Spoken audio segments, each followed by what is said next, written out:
안녕하세요. 포커스 경남 백유리입니다. 쌀쌀한 바람이 불기 시작하면 남해안에서는 굴이 제철을 맞습니다. 남해안 통영굴은 전국 굴 생산량의 70%를 차지하고 있는데요. 올해는 오는 14일 초매식을 시작으로 통영굴이 소비자들을 만난다고 합니다. 오늘 포커스 경남에서는 지홍태 굴수화식 수협 조합장과 함께 다양한 이야기 나눠볼게요. 조합장님 반갑습니다. 안녕하세요. 네, 어서 오십시오. 네. 지금은 날씨가 좀 쌀쌀해졌지만 올해 폭염 정말 길었죠. 맞습니다. 그렇죠. 이번 폭염으로 참 많은 고수온 피해로 어민들이 고통을 겪기도 했는데 멍게 같은 경우는 거의 대부분이 폐사를 했다고 하잖아요. 네네. 통영굴은 좀 어땠나요? 예, 참 안타깝게도 멍게가 한 거의 100% 가까운 수치가 다 죽었습니다. 네. 그와 마찬가지로 우리 굴도 지금 그동안에 조금 괜찮을 줄로 알고 있었는데 이 물이 바뀌면서 이 지금 피해가 심각한 지금 분위기입니다. 굴도 빈산소 수계라든지 고수온도 이게 원래는 굴은 조금 강하다고 일하는데 예. 워낙 고수온이 길었습니다. 그렇죠. 기상 관측 측정한 유래 최고라 하는데 일이 되다 보니까 사람도 죽을 만인데 굴 제가 안 죽겠습니까? 그리 죽어가지고 지금 약 한 50% 정도 죽은 줄로 알고 있습니다. 그래가 지금 경남 관내는 지금 약 한 1200헥타가 총 헥타 수로 치면 그리 되는데 이 건수로 치면은 이 지분권자가 많기 때문에 네. 지금 한 700건 정도가 지금 접수가 되어 있습니다. 오늘 아침까지. 그러니까 10일까지 지금 접수를 받아가지고 할 계획인데 네. 상당한 건수가 좀 늘어나지 않나 이런 생각을 해봐 봅니다. 네. 네.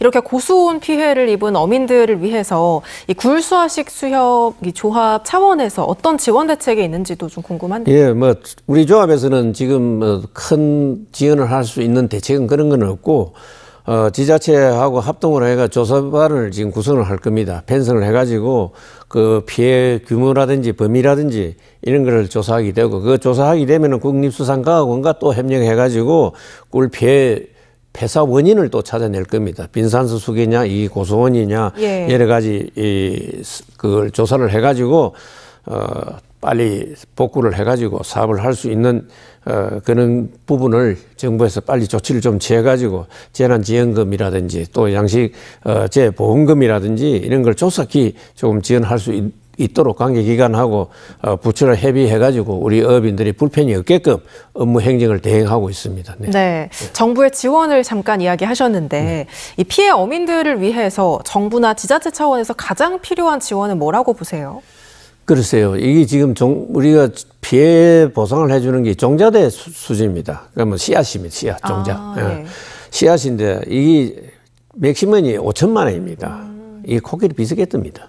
그런데 이게 이렇게 되면은 이 5천만 원을 가지고 어떻게 복구가 되겠습니까? 이게 여러 수억이 날아가는데 그래서 이것도 안타깝지만은 또 우리가 보험이 있고 하니까 보험이 해당되는 사람들은 좀 다행인데 그것도 안 되는 사람들은 5천만 원을 가지고 복구한다는 건 아주 힘든 문제고 그다음에 또 꿀이 죽었으면 처리를 해야 될 거 아닙니까? 예. 끄집 올려야 되거든. 끄집 올리는 비용이 또 만만치 않습니다.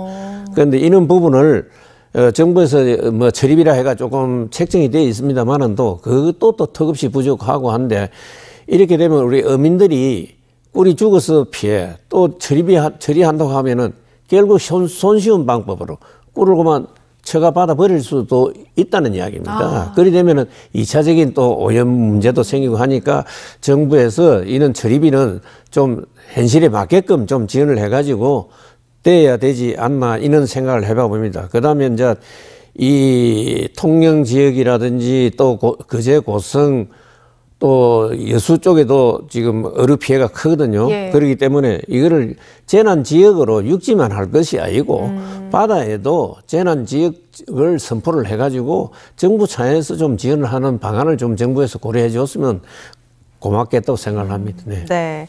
자, 올해 이제 통영굴의 초매식이 예년보다 좀 빠르게 진행이 되더라고요. 네. 보통은 한 10월 20일 정도로 알고 있는데 네. 올해는 14일입니다. 네. 이렇게 좀 앞당겨진 이유가 있을까요? 예. 그건 우리가 또 이 초매식을 하게 되면은 각 부처에 다 협의를 합니다. 우리 중동매인들하고도 협의를 해가지고 자기들하고 의논을 하고 또 우리 굴업인도 하고 또 우리가 지구별 같으면 어촌계 거천 만별 양식회가 있습니다. 거기에 또 회장 총무님들로 모셔놔 놓고 또 회의를 하고 해가지고 잡은 날짜가 14일입니다. 그런데 14일이 늦은 게 아니고 네. 작년 같은 경우에도 우리가 가경매를 했습니다. 가경매를 할 때는 한 일주일 앞대 가지고 경매를 했기 때문에 막 크게 변동이 없다고 생각을 합니다. 없고 그리고 우리나라에서 지금 라니냐 현상이라든지 이런 여러 가지 이 기후에 너무 변화가 크기 때문에 예. 뭐 가을다운 가을도 없습니다. 그쵸. 예, 그래가지고 발이 이제 겨울에 옮기고 금년에는 또 예보가 지금 이 폭풍이 이 한파가 너무 심할 거다고 이리 이야기를 하는데 상당히 걱정입니다. 그래서 하루라도 앞당겨 가지고 그걸 좀 처리를 해야 되지 않나 이런 생각을 해봐 보고 뭐 앞으로 뭐 시장 동향 봐가지고 탄력적으로 뭐 운영을 할 겁니다. 네, 알겠습니다. 네. 그렇다면 올해 굴의 어떤 가격이나 상태, 생산량은 어떤지도 궁금한데요. 예, 그거는 뭐 참 뭐 수산물이 그렇습니다. 1%만 모자라도 금값이 되고 1%만 올라가도 이 개값이 된다 하는 이야기가 있는데 예. 이 지금 현재 이 상황을 봐서는 정부가 다 지금 경제가 좀 안 좋다 아닙니까? 안 좋다 보니까 이 꿀 안 먹어도 산다 아닙니까?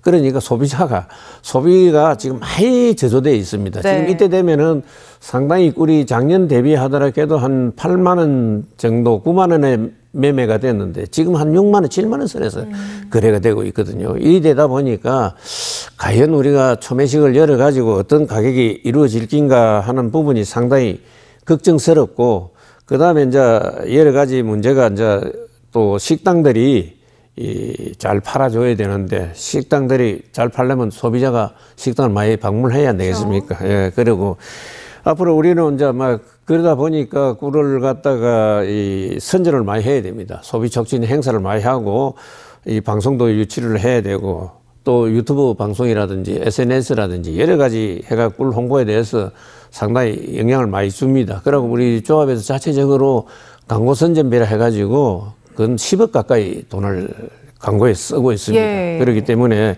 이런 것을 감안을 해가지고 우리 어민 소득 증대를 위해서 조합에서는 상당히 노력을 다른 조합에 비해서는 노력을 너무 많이 하고 있다고 생각을 합니다. 예.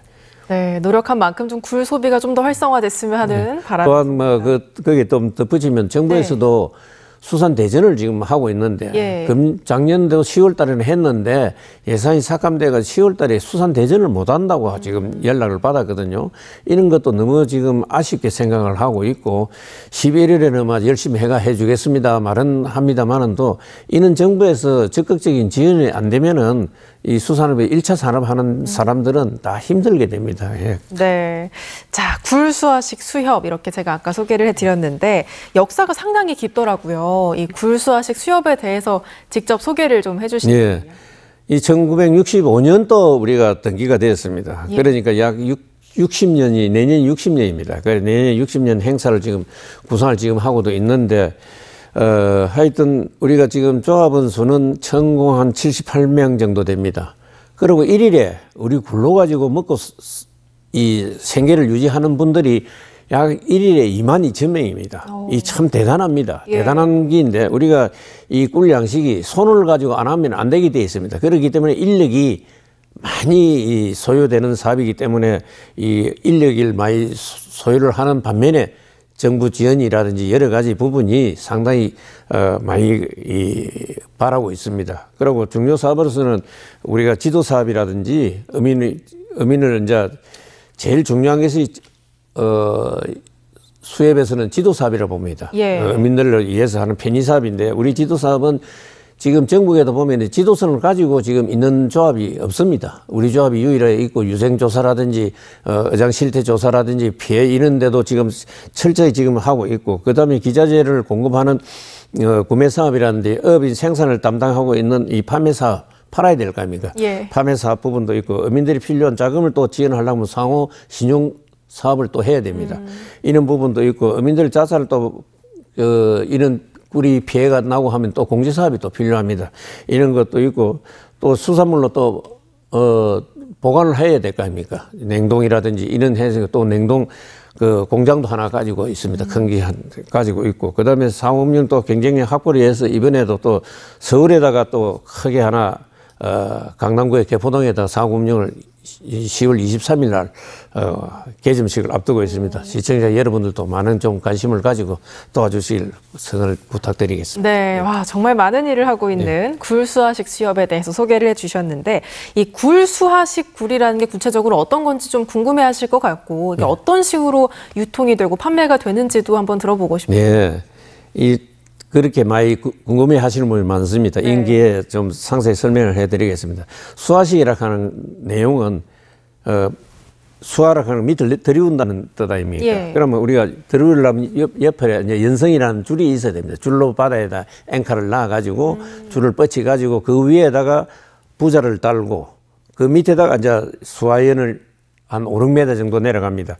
그래가 들이워가지고 키우는 방법입니다. 그 대신에 양식하면 또 사료를 줘가지고 키우는 것 같이 이렇게 하는데 그런 게 없습니다. 인위적으로 뭐 사료를 준다든지 그런 건 없고 자연 상태에서 키우기 때문에 미국에서 지금 FDA 지정을 우리가 통영 지역에 거제, 여수까지 다 많은 해역이 지금 고성까지 되어 있거든요. 그럼 미국 FDA라고 하는 데는 세계도 FDA 지정을 받은 해역이 4개뿐이 없습니다. 캐나다, 그다음에 멕시코, 뉴질랜드, 우리 한국. 동남아에서는 한국 하나뿐입니다. 일본도 없고, 물론 일본도 없고 중국은 말할 것도 없이 없을 거고 이런 지금 상황에서 깨끗한 물 속에서 자연적으로 키우기 때문에 우리 국민들이 안심하고 드셔도 괜찮은 그런 해역을 관리를 하고 있습니다. 그리고 FDA에서는 2년에 한 번씩 와서 정기 점검을 합니다. 점검을 아주 철저히 합니다. 그렇기 때문에 이것도 안 놓치려고 우리가 범국민적으로 해수부도 상당히 정부에서도 상당히 노력을 많이 하고 각 도서지구에도 지금 하수종말 처리장을 다 설치를 해가지고 바다 관리를 깨끗하게 잘 하고 있습니다. 네. 또 지난해 여름쯤이었죠. 일본이 후쿠시마 원전 오염수 방류하면서 참 수산물 소비 심리가 악화되지 않을까 우려가 많았는데 생각보다는 또 그렇게 소비 심리가 많이 위축되진 않았더라고요. 굴은 어땠는지도 참 이거는 뭐 정쟁적인 문제도 있고 해서 좀 힘든 이야기인데 사실은 후쿠시마 원전이 지금 우리가 13년째 아닙니까? 타진제가 13년째인데 아직까지 우리가 뭐 오염수에 대해서 묻고 뭐 어떻게 탈이 났다는 사람은 아직까지 아무도 보도가 난 사실이 없습니다. 그리고 또 우리 정부에서도 그래 하고 우리 특히 수협중앙회에서 이 우리 수산물 살리기 운동본부를 설립을 했습니다. 그게 또 공교롭게도 제가 위원장을 맡아가지고 각 지역을 다니면서 상당히 이 홍보를 많이 했습니다. 해가지고 결과는 어찌됐든 간에 소비자들이 경제가 좀 안 좋아서 위축이 돼서 그렇지 그렇다고 해서 뭐 크게 수산물을 배제하거나 그러지는 않은 것 같습니다. 앞으로도 또 우리 국민들이 안심하고 드셔도 될 것으로 생각합니다. 특히 또 이 원전 오염수에 대해서 여러 가지 관심을 다 많이 가지고 있기 때문에 우리가 경매하기 이전에 또 여러 가지 조사를 해가지고 또 합니다. 방사능 검사도 철저하게 하고 계신. 방사능 검사 그런 부분도 지금 전년도에도 우리가 뭐 지속적으로 수산안전기술원과 협조해가지고 매일 방사능 검사를 합니다. 경매 일정 한 2시간 전에 시료를 채취해 갑니다. 가가지고 요즘 기계가 좋기 때문에 그때 되면 결과가 나오면은 카톡이라든지 메일로 해가지고 보내줍니다. 답변을. 그러면 거기에 대해서 오케이를 받고 난 뒤에 경매를 합니다. 절대 거기에 대해서 좀 안 좋은 현상이 생긴다 하면 경매 자체를 못하게 되어 있습니다. 우리 양식물뿐이 아니고 어류도 그렇습니다. 어류도 그렇고 시조합 통영에도 뭐 가까이 이야기하면 시조합에도 한 2시간 전에 한 3시나 되면 시로 채취를 해갑니다. 그래가지고 오면 한 5시부터 경매를 합니다. 새벽에. 그렇기 때문에 국민들은 뭐 크게 걱정 안 하고 안심하고 이 방사능에 대해서는 걱정 안 해도 될 끼고 또 우리 조합에서도 또 자체적으로 실험실을 보유를 하고 있습니다. 전국의 조합치고도 한 2-3개만 가지고 있지 이 실험실로 벌써 21년째입니다. 우리가. 그런데 노로바이러스라든지 대장균이라든지 중금속 또 폐하 검사 여러 가지 해가지고 지속적으로 우리가 모니터링을 해가지고 꿀까기 작업장 위생 관리를 이제 무결점을 이제 딱 만들어 가지고 이 작업을 하기 때문에 우리 수협에 상장대가 위판되는 굴은 그나마 안심하고 드실 수 있지 않나 이는 생각을 해봐 봅니다. 네. 또 어촌의 고령화 문제를 또 한번 이야기해보면 좋을 텐데 네. 특히 이제 어업에 젊은 층들이 많이 없다 이게 문제가 될 것 같은데 굴 양식업도 그렇지 않을까 싶어요. 어떻게 굴수화식 수협 조합 차원에서 어떤 고령화 문제를 해결할 수 있는 대안이 있을지도 궁금한데요. 그나마 이제 우리 어선업은 보면은 뭐 젊은 사람이 60대입니다. 그러나 우리 양식업에 특히 꿀업에서는 우리가 아까도 65년 된다 했지만도 2세, 3세들이 좋은 직장에 있다가도 만 이제 영원히 이 사업을 해야 되겠다 해가지고 아버지가 생계를 해가지고 이제 할 길하고 내려온 사람들이 상당히 많습니다. 예, 상당히 많은데 제가 특히 이 부분에 대해서 젊은 친구들을 유치하게 대해서 많은 노력을 합니다. 그래가지고 각 만별의 청년회가 또 만들어 놨습니다. 청년회를 만들어 가지고 거제 쪽에 지역별로 해가지고 거제도 청년회, 통영에도 청년회, 또 여수 쪽에도 청년회 이래 가지고 각 청년회에서 해가지고 자기들끼리 또 연대를 해가지고 이번에는 거제서 만나고 고성서 통영서 만나고 여수서 만나고 자기들이 또 재미나게 지냅니다. 친구까지 이래 잘 지내고 네. 또 그런 사람들을 위해서 우리가 또 여러 가지 뒷받침을 또 해줘야 되는데 하여튼 그런 이 문제에 대해서는 업적인 이 구조조직이라든지 시설이 또 기계화라든지 또 앞으로 자동화라든지 이런 부분이 상당히 많이 필요합니다. 그래서 중장기적으로 우리가 발전 계획을 수립하여 젊은이들이 우리 꿀업에 종사하는데 아무런 피해가 없게끔 예. 다양한 조치를 많이 정부하고 논의를 하고 있고 정부에서도 많이 도와주려고 노력은 하고 있습니다. 그러나 뭐 예산이라 그런 게 어디 마음대로 어디 됩니까? 그래서 하고 또 우리가 지금 자체적으로 또 하는 것도 우리 젊은이들이 이 출산에 대해서 요새 뭐 인구 문제가 심각한 문제이기 때문에 출산에 대해서도 막 참 얼마 안 되지만은 또 출산 장려금이라든지 또 불임이라든지 난임 치료비까지도 지원을 해주고 있습니다. 예. 네. 예. 또 이제 어촌에 외국인 노동자들도 많아지고 있잖아요. 네네. 외국인 노동자 어떤 인력 수급에 있어서 어려움은 없는지? 예, 인력 수급에 대해서도 어려움이 없다고는 할 수가 없지요. 없다고는 할 수 없지만은 또 지금 우리가 이 업종이 지금 우리가 3D 업종에 비슷한 이 좀 힘듭니다. 이 사업하기가. 예.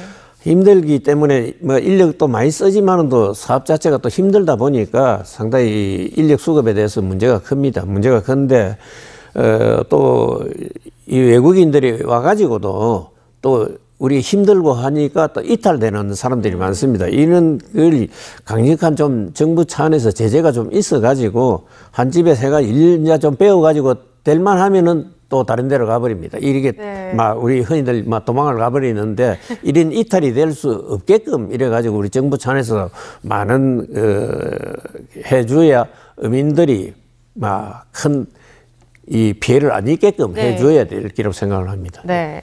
아까 또 청년 어업인들을 위한 지원책들 이야기해 주셨는데 네. 더 많은 청년들이 어촌으로 좀 유입될 수 있는 그런 유인책에는 어떤 게 좀 필요하다고 보시는지? 그래서요. 그 부분에 대해서도 우리가 뭐 많이 생각을 하고 있는데 뭐 저번에도 우리가 해수부 장관님한테도 했지만은 또 이 청년들이 지금 와가지고 사업은 하고 있지만은 또 어업권이 사실상 비쌉니다.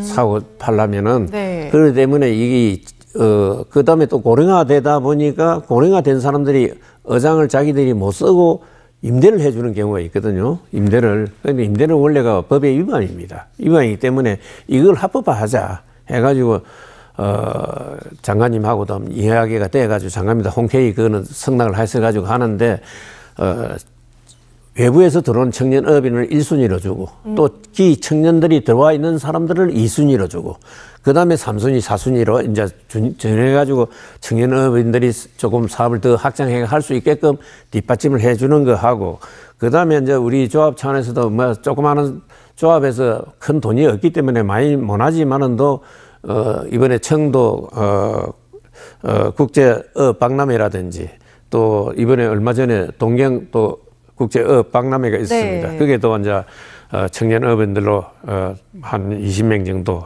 각 차출을 해가지고 돌아가면서 해가지고 이 시야도 넓히고 가봐야 개문이 불의 일개입니다.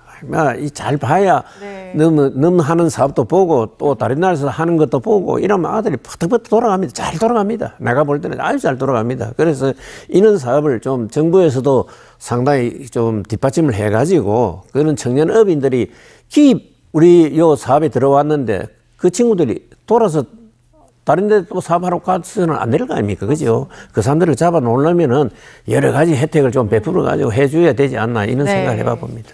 이 굴은 사실 굴 껍데기를 처리하는 게 굉장히 큰 문제더라고요. 이 굴 껍데기를 어떻게 좀 잘 처리하고 잘 활용할 수 있는 방법이 있는지도 들어보고 싶은데. 예, 참 좋은 질문인데 우리가 근 60년 동안 이 사업을 해가 오면서도 이 꿀껍데기 처리를 못했습니다. 못해가지고 불법 매립을 하게 되고 자연적으로 뭐 꿀은 알먹지 껍질 먹습니까? 그러다 보니까 그 부산물은 반드시 발생하게 되어 있는데 네. 그동안에 참 정부에서도 무관하게 생각해가지고 있던 사업을 모두가 범법자입니다. 우리 업인들이. 그리 되어 있는 걸 2021년도에 이제 우리 지역 국회의원하고 여수에 있는 또 지역 국회의원하고 협업을 해가지고 이 수산부산물 법을 제정을 했습니다. 예. 해가지고 이게 이제 원만히 이제 이 합법화 해가지고 지금 처리가 잘 되고 있습니다. 잘 되고 있고 최근에는 이제 이 원만히 처리가 안 되다 보니까 남는 양은 동해 정해진 해역에 버립니다. 버리는데 거기에도 보면 경비가 한 6, 7만 원 듭니다. 톤당에. 그래서 내가 정부에서 보고도 톤당에 6, 7만 원을 받아다 그냥 버릴 수가 있느냐.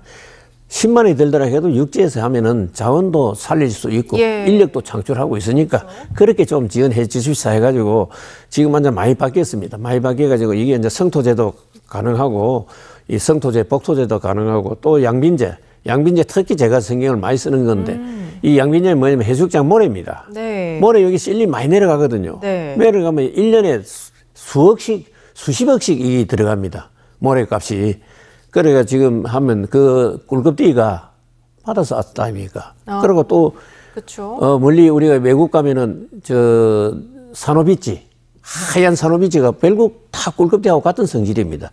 그런 비치를 만드는 걸 내가 원했습니다. 그래서 한 것이 지금 이 양빈제가 이제 되게 되면은 이게 이제 지금 시험 단계가 지금 들어갑니다. 시험 단계 들어가지고 환경이라도 아무든 이해관계가 없다면은 제가 생각할 때는 아무것도 없지. 그러나 법으로 안 하다 보니까 지금 시험을 하고 있습니다. 하면은 내년부터는 이 해수욕장에 이제 본격적으로 들어가게 되면은 꿀껍데기 처리에 상당히 많은 도움이 될 겁니다. 그리고 이 탄소 배출권이 있습니다. 네. 탄소 배출권도 꿀껍데기가 약 한 40%를 자기가 몸무게에 대해서 40%를 흡수를 한답니다. 그렇기 때문에 이런 부분도 살려가지고 하면은 상당히 꿀껍데기 처리하는데 큰 도움이 되지 않나. 자, 굴은 보통 이제 생굴이 유통이 되는데 이제 멀리 본다면 뭐 냉동굴이나 통조림 이렇게 다양한 형태로 유통이 되는 것도 좋은 방법이 아닐까 싶은데요. 네.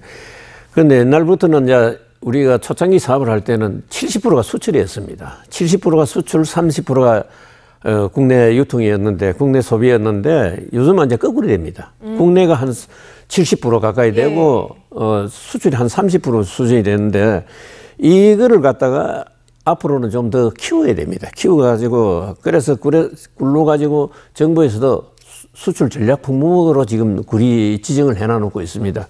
지정을 해놔놓고 있는데, 우리가 지금 조합에서도 자체적으로 여름에 한 달 정도 제일 더울 때, 이 사실상 더울 때 이 굴이 위험하거든요. 그래서 그걸 갖다 휴게를 정해가지고 그때는 굴을 안 까기로 하고 이래가지고 이제 하게 되면 그때 꿀을 어떻게 먹겠습니까? 냉동꿀로 먹어야 될 겁니까? 냉동꿀이 요새는 또 냉동 기술이 또 옛날하고 틀립니다. 원물 상태로 발해 놓습니다. 여기 한 40도에서 한 60도 마이너스 이렇게 하면 원물 상태와 비슷한 제품을 만들 수가 있습니다. 그래가지고 벨트 프라자라 해가지고 막 벨트 타고 가면서 다 냉동이 돼가 똑똑 떨어져 놓을 정도로 지금 이 기계들도 개발이 되어 있고 하니까 이 국민들이 앞으로는 이 굴이 1년 12들 먹을 수 있는 제품이 돼야 되지 않나 그런 생각을 해보고 지금 현재 우리가 뭐 축제에도 쓰는 것을 냉동품을 가지고 해동시키 가지고 쓰는 걸 또 미국에 우리 수출을 해도 미국에도 가도 그걸 역시 해동을 해가지고 생식으로 먹습니다. 그리고 특히 우리가 일본에 지금 냉동굴이 제일 많이 들어가고 있는데 거기도 보면은 뭐 2차 가공해가지고 굴 튀김이라든지 이런 걸 많이 사용하고 있기 때문에 우리나라에도 그런 앞으로 패턴이 좀 돼야 되지 않나 이런 생각을 해봐 봅니다. 네. 네. 자, 그렇다면 남은 임기 동안 이런 거는 좀 실현하고 싶다 하는 그런 정책들 있으실까요? 예, 그 조금 전에도 말씀드렸지만 지금 진행 중인데 꿀 종자 개량 사업은 이 원래 조금 설명을 드리면은 우리가 초창기에 할 때는 우리가 7월 달에 꿀을 수확시키면은 10월 달에 7, 8, 9, 10, 10월 한 서너 달 키우면은 꿀이 상품이 되어 나갔습니다. 예. 그런데 요즘은 그렇게 꿀이 크지를 안 합니다. 왜 그러려 하면은 자꾸 뭐 좋은 거 먼저 따먹어버리고 안 좋은 게 도태돼가지고 자꾸 이 5년이면 도태되어 버린다 하거든. 이걸 막으려면은 종자 개량을 해야 되거든. 종자 개량을 해가지고 제가 처음부터 취임을 해가지고 또 종자 개량 사업을 갖다 역점을 두고 있습니다. 그렇기 때문에 종자 개량이 많이 지금 진행이 되었다고 다 어민들도 생각을 많이 하고 있습니다. 이렇기 때문에 이 종자 개량 사업에 내가 좀 상당히 그 역점을 두고 있고, 그 다음에 꿀가기 이 집단화 사업을 집단화로 지금 만들어 가지고 지금 한테 몰아 가지고 지금 하려 합니다. 예. 매립을 해 가지고 좀. 그 다음에 꿀 산업을 진흥 방안을 지금 만들어 가지고 이 앞으로 미래 세대들이 안심하고 사업을 할 수 있는 그런 부분을 좀 돼야 될 끼고, 그 다음에 이제 하는 거는 또 우리가 스마트 양식 해가지고 스마트 양식은 뭐냐 하면은 우리가 내가 구상하는 거는 요새 세상이 그렇다 아닙니까? CCTV라든지 또 드론이라든지 예. 이런 게 매일 바다 배 타고 나가서 어장이 우지되는 거 돌아볼 필요가 없이 거기 돌아가서 하면 볼 수 있게끔 하는 것이 조금 저희 소원이고, 이런 부분을 정부하고 지원을 해가지고 좀 잘 해결이 돼야 되지 않겠나. 진짜 안방에서 사업을 할 수 있게끔 이렇게 돼야 되지. 매일 이제 뭐 바다 나댕기고 이래서는 좀 힘들지 않나. 위험하기도 하고요. 예, 그렇게 네. 생각을 해봅니다. 네, 오늘 포커스 경남에 이렇게 나와주셔서 정말 다양한 이야기를 해주셨는데, 마지막으로 이제 방송 통해서 못다한 이야기 있으시면 마지막으로 말씀 예. 카메라 보시면서 우리 시청자분들께 말씀해 주시면 좋겠습니다. 예. 자, 꿀 산업은 어느 업종보다도 인력 창출이 아주 많은 사업입니다. 그렇기 때문에 지역 경제에도 이바지하는 만큼 우리 어업인들이 긍지와 자부심을 품고 생산 활동에 최선을 노력을 다해 주시기를 바라며, 현재 일부 지역에서 꿀뿐이 아니라 수산물 폐사가 많이 발생되었습니다. 그렇기 때문에 이 어려운 지금 이 현재 상황을 정부에서 좀 많은 지원을 아끼지 않았으면 하는 그런 부탁을 드리고 싶고, 그리고 우리 꿀수협에서는 10월 14일 날에 초매식을 합니다. 저는 꿀을 갖다가 하늘이 주신 최고의 식품이라고 자랑을 하고 다닙니다. 이런 꿀을 초매식을 시작으로부터 여러분들이 꿀을 사랑하는 소비자 여러분이 한층 더 가까이 다가갈 수 있을 만큼 홍보를 펼쳐나갈 활동을 할 계획입니다. 그리고 11월 9일 날 한려수도 꿀축제를 개최할 예정이오니 많은 관심과 성원을 부탁을 드리겠습니다. 그리고 많은 꿀을 또 소비해 주시면 대단히 감사하겠습니다. 우리 꿀을 마지막으로서 앞서 말씀드린 바와 같이 10월 23일 날 강남 개포지점 개점식에 꿀 요리 시식회와 같이 또 함께 할 계획을 가지고 있습니다. 많은 애정과 관심을 가져주시길 부탁드리겠습니다. 감사합니다. 네, 알겠습니다. 오늘 말씀 여기까지 들어볼게요. 말씀 잘 들었습니다. 예, 감사합니다. 고맙습니다. 예. 네, 지금까지 지홍태 굴수화식 수협 조합장과 이야기 나눠봤습니다. 오늘 포커스 경남 저희가 준비한 이야기는 여기까지인데요. 다음 시간에 다시 돌아올게요. 함께해 주신 여러분 고맙습니다.